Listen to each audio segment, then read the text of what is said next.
All right, let's continue talking about the Civil War at sea. We saw that at the beginning of the war, the Northerners started to enforce a blockade of southern ports, while on the other side, the Confederates began issuing letters of marque to privateers in order to damage enemy trade, and blockade runners also started operating, bringing supplies to the south. But the most important thing at that moment for Stephen Mallory, the Confederate Secretary of the Navy, was to create a ministry and build a navy from scratch. So he began to establish the offices of his ministry, which was organized into 5 different offices. We would call them departments. There was the Department of Orders and Assignments, the Department of Armament and Oceanography. Then there was the Commissariat Department, the Department of Medicine and Health, and the Marines Department. Then, over the years, other offices would be added, for example, the Office for Underwater Batteries, for mines, just to give an example, but we will see this little by little. And so, in short, this ministry began to take shape with its civilian employees and military personnel. However, you will notice from this that Mallory lacked a sort of deputy commander, a staff officer, a chief of staff, a role that, on the other hand, in the north was filled by Gustavo Vasa Fox as assistant to Minister Wells. And this was certainly a shortcoming because Mallory clearly put in a lot of effort, but he couldn't be everywhere and he definitely needed help.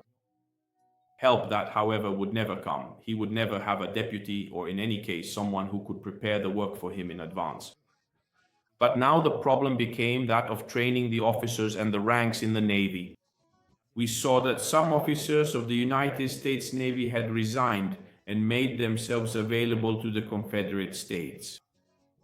It's important to remember this matter of the resignations from the United States Navy, just as the Army officers did, because in the event of capture, if they were enlisted in the Confederate Army and had not resigned, they could be hanged as traitors.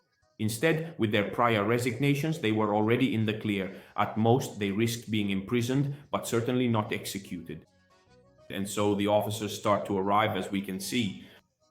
At the beginning, in the Confederate Navy, just like in the Union Navy, there weren't that many ranks. There were no admiral ranks. Maybe they existed on paper, but they weren't assigned. There were the higher ranks, ship-of-the-line captain, frigate captain, and corvette captain, which they called commander, captain, and lieutenant. Then there were the junior officers, the sub-lieutenants, the midshipmen, and then there were the warrant officers, that is, the specialized officers like our OMO, or the gunnery officer. Then we see that during the course of the war, since fleets and naval squadrons would be formed, the ranks were expanded, with admiral ranks and other intermediate ranks being added. One important thing that I learned, especially from the book by a friend, Claudio Lettieri Auditore, who wrote a wonderful volume on the organization and uniforms of the Confederate Navy, is that at the beginning of the clashes in 1861, Southern Navy officers wore the same uniforms as those from the North. They had kept the old uniforms, with only one difference. In the ranks, they wore on their sleeves these embroideries, these golden stripes. The Southerners added lozenges, 2 rounded lozenges, specifically to distinguish themselves from the Northern officers. Then, in 1862, they began instead to wear the prescribed gray uniform, issued by the Confederate States. I recommend Claudio's book, which is very well done and well illustrated. He himself took care of the illustrations. Continuing to talk about the organization of the Confederate Navy, we will see that it always had problems with recruitment, especially of sailors and pilots. There were few pilots, just as few sailors, and those few who were available, recruited in the port cities, were often taken by the army. So Mallory had to work very hard, had to ask the army to provide sailors, had to request the passing of laws to encourage enlistment in the Navy, precisely because it was really difficult to get men who could join the ships, not because they didn't want to, but because they were being absorbed by the army, which was swallowing up just about everything. Especially after the introduction of compulsory conscription in the spring of 1862 for the Confederate States. Mallory also took great care and considerable effort to establish a fully functional naval academy, which was strategically located at Dairy Bluff, a prominent and imposing cliff situated just south of Richmond on the historic James River, where critically important and formidable batteries were subsequently built specifically and primarily to defend the Confederate capital city with utmost vigilance and strength. And then there was this ship, the Patrick Henry, which served as a training ship.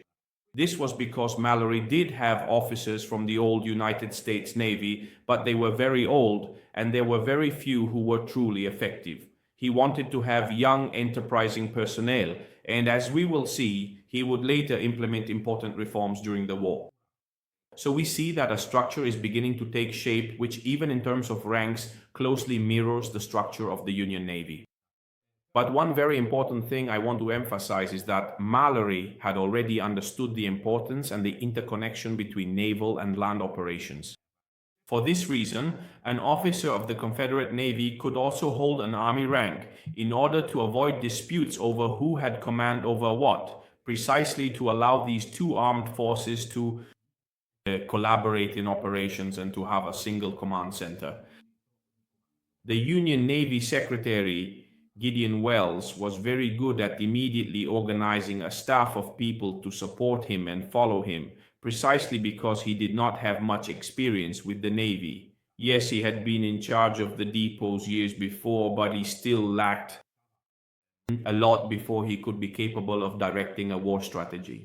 So he was indeed assigned a highly capable assistant, the very astute Gustavus Vasa Fox, and then he also had as his direct and invaluable collaborators an accomplished expert in maritime law, specifically in the intricate laws of the sea, and also a dedicated individual primarily responsible for maintaining comprehensive maritime records. Subsequently, the Ministry of the Navy, which oversaw these operations, then the Unionist ministry was made up of as many as 13 bureaus, or offices as we might call them, ranging from the Bureau of Orders and Assignments to the Medical Bureau, the Repairs Bureau, and the Clothing Bureau. In short, various offices all headed by senior naval officers, except for the Medical Bureau where there was a medical surgeon. So we see this very imposing and rather formidable structure of the Ministry of the Navy, a truly significant architectural presence, but in any case it was also highly functional and absolutely essential, particularly because there were at the very beginning of the conflict major and indeed profound difficulties in effectively organizing things. Strong and decisive direction from Washington was therefore critically needed to establish order and efficiency. And as I mentioned earlier, a considerable number of experienced officers had unfortunately resigned their commissions and gone over to the South, creating a significant void. Consequently, the North desperately needed new and capable officers to fill these crucial roles. In fact, many individuals were rapidly recruited with temporary commissions from among the civilian population, including skilled officers of merchant ships or highly specialized professionals in fields such as medicine, commissariat, or engineering, all contributing their expertise to the Union cause. This was a problem that the South, on the other hand, did not have, because generally the South, between those who had resigned and some specialists who were taken from the civilian sector, actually had more officers than ships available. Then the Northerners also had the major problem of determining the loyalty of the various officers who had remained. I'll just give you an example.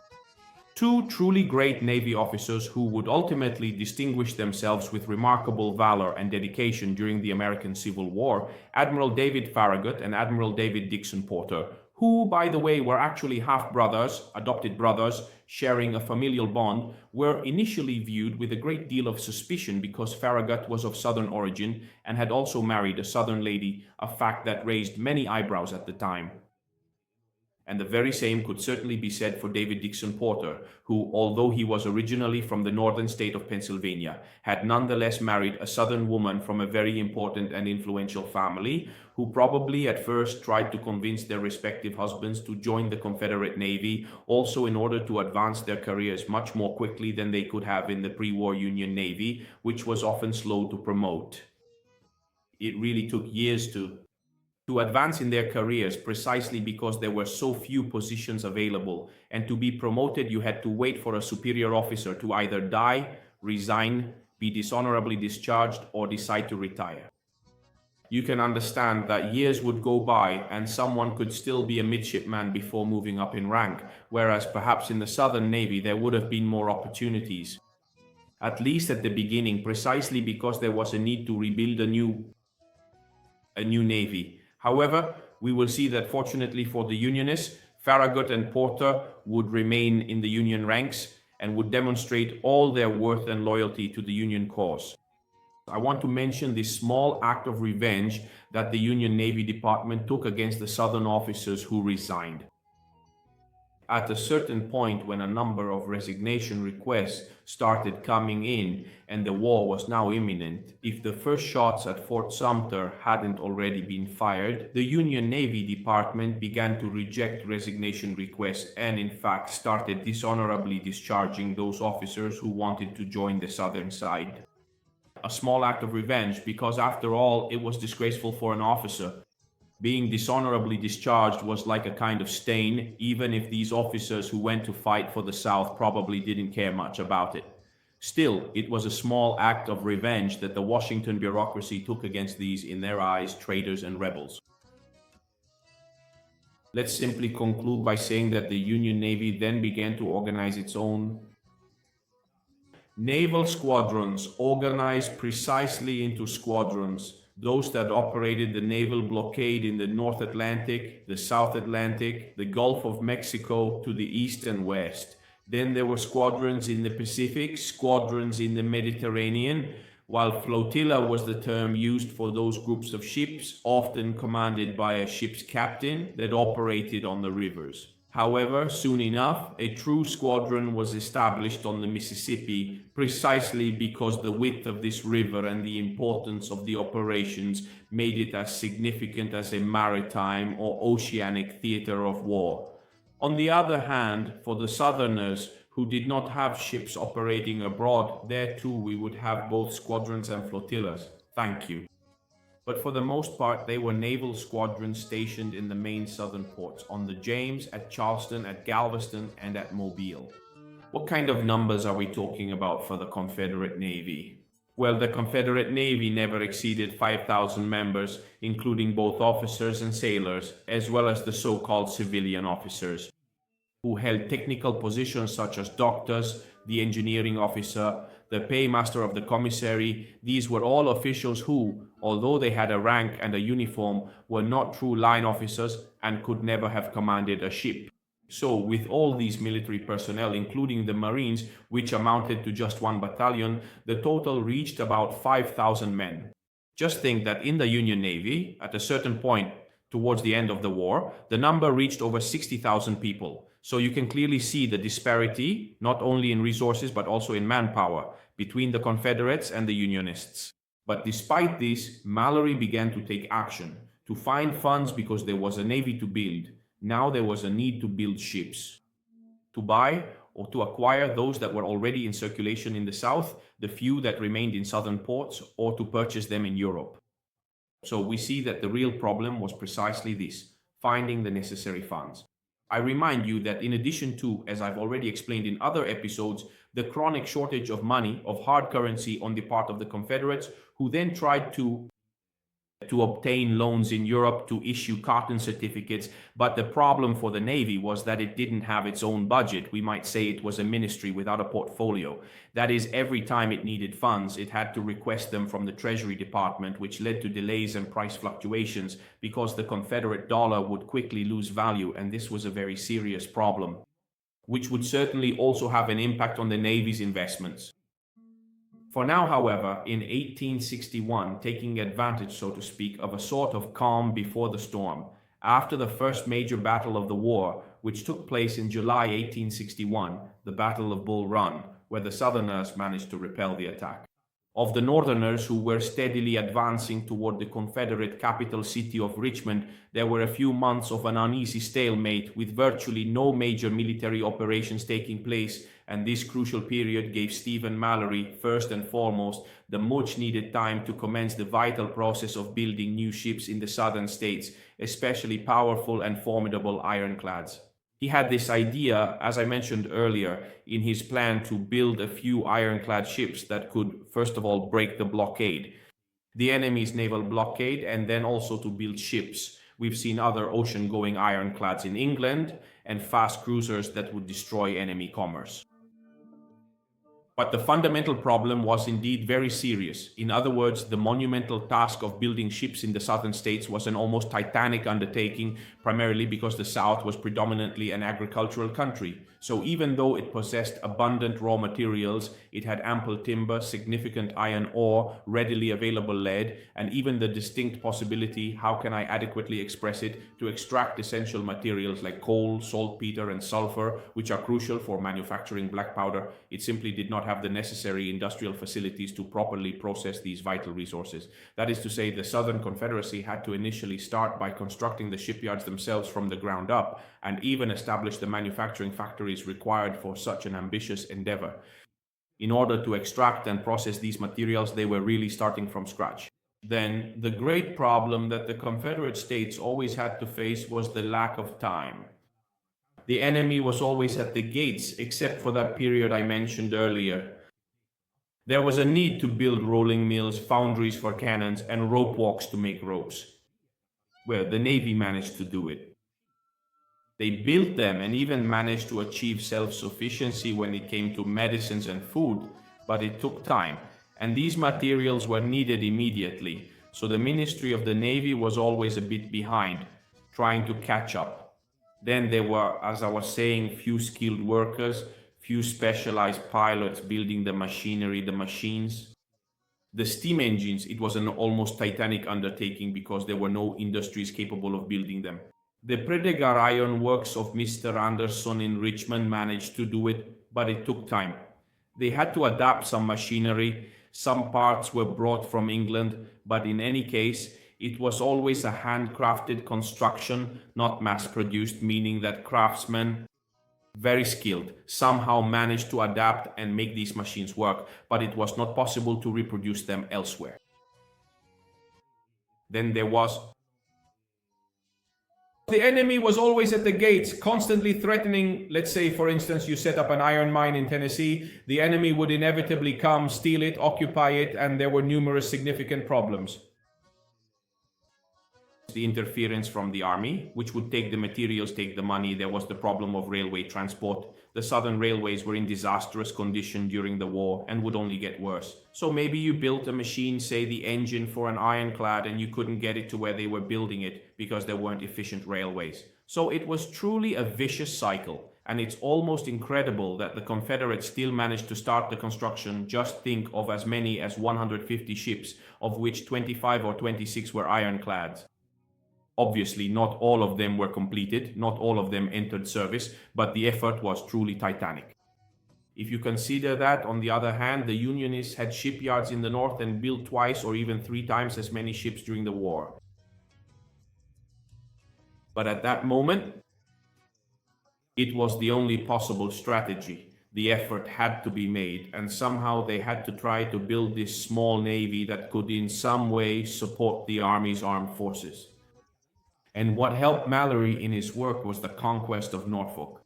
Norfolk is an extremely important base in Virginia. Corojo is a very important naval base, and it was probably the largest shipyard of the Union Navy. Thank you. With the secession of Virginia, Norfolk was captured by Confederate troops. It was evacuated by the Northerners, who tried to destroy what they could and then fled. Consider the fact that the significant military operation to successfully occupy the crucial port of Norfolk was indeed carried out by Robert Lee's esteemed brother, the elder, highly experienced brother of the renowned Robert Lee, who skillfully led the Southern troops to effectively occupy this extremely valuable and strategically important location.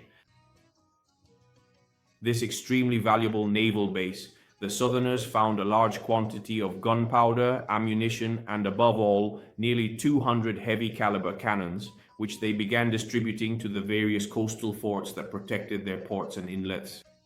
And something even more important, inside the Norfolk arsenal was the ship Merrimac, which was a steam frigate, one of the last built in the 1850s.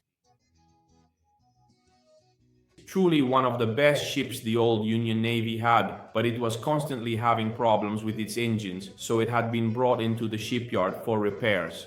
When the Southerners arrived, it was impossible to move the ship, so they set it on fire.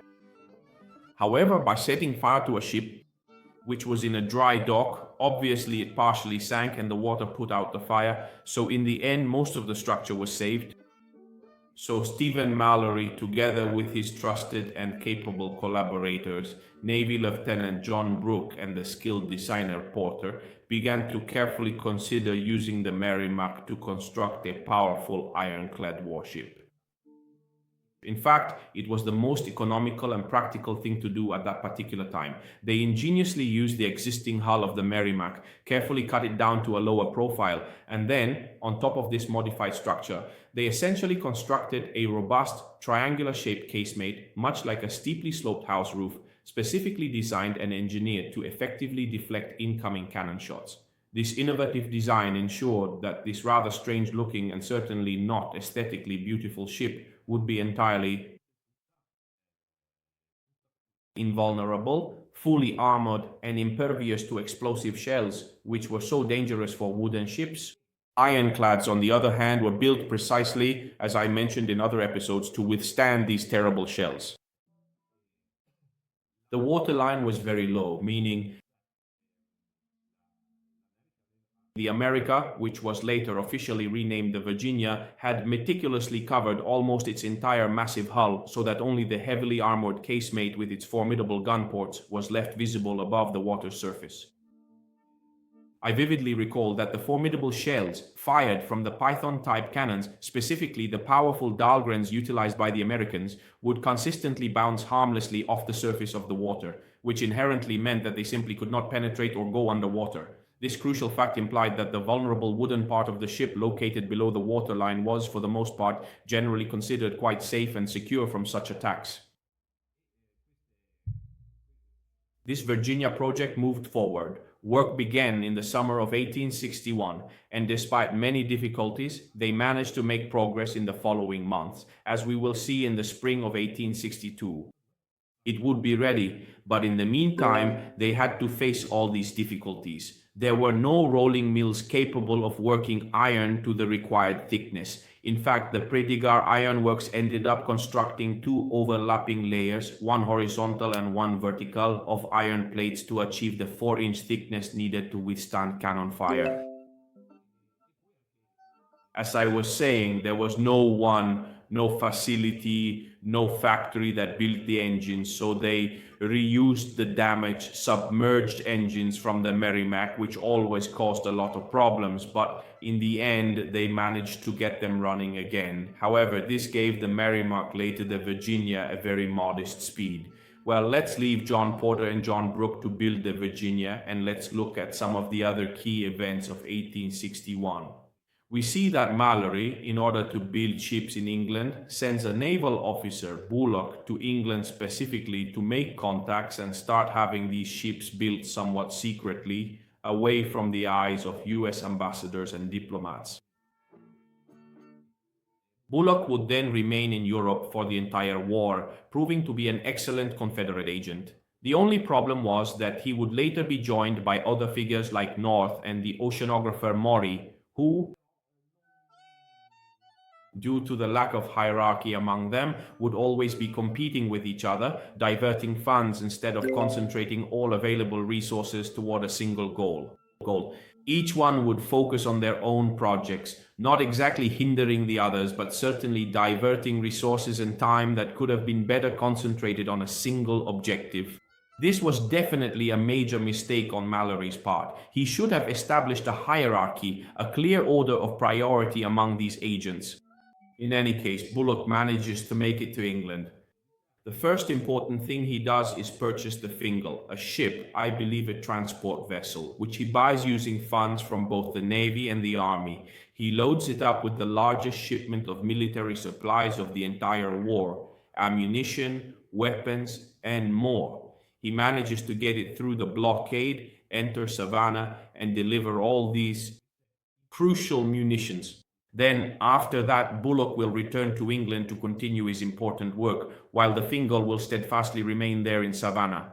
In the meantime, the formidable Fort Pulaski, which guarded the vital river, the mouth of this significant river on the vast ocean, will be taken by the Union forces, and the Fingal will soon be transformed into a powerful ironclad warship. the Atlanta, but we'll talk about that later. Then it's worth mentioning the Nashville, which was purchased by the Confederate Navy. I should also remind you that at the start of the war, several states had bought small ships for their own coastal defense. Well, the Nashville was indeed the very first Confederate vessel to enter a foreign port. It successfully entered an English port at Southampton in November of 1861, a significant event. This significant event triggered widespread protests from the American consul and consequently directly led to the British Kingdom's official declaration of its strict neutrality in the ongoing conflict. Taking advantage of the Nashville's arrival and the presence of other Union ships nearby, they used the opportunity to draft a series of points outlining the neutral conduct to be maintained.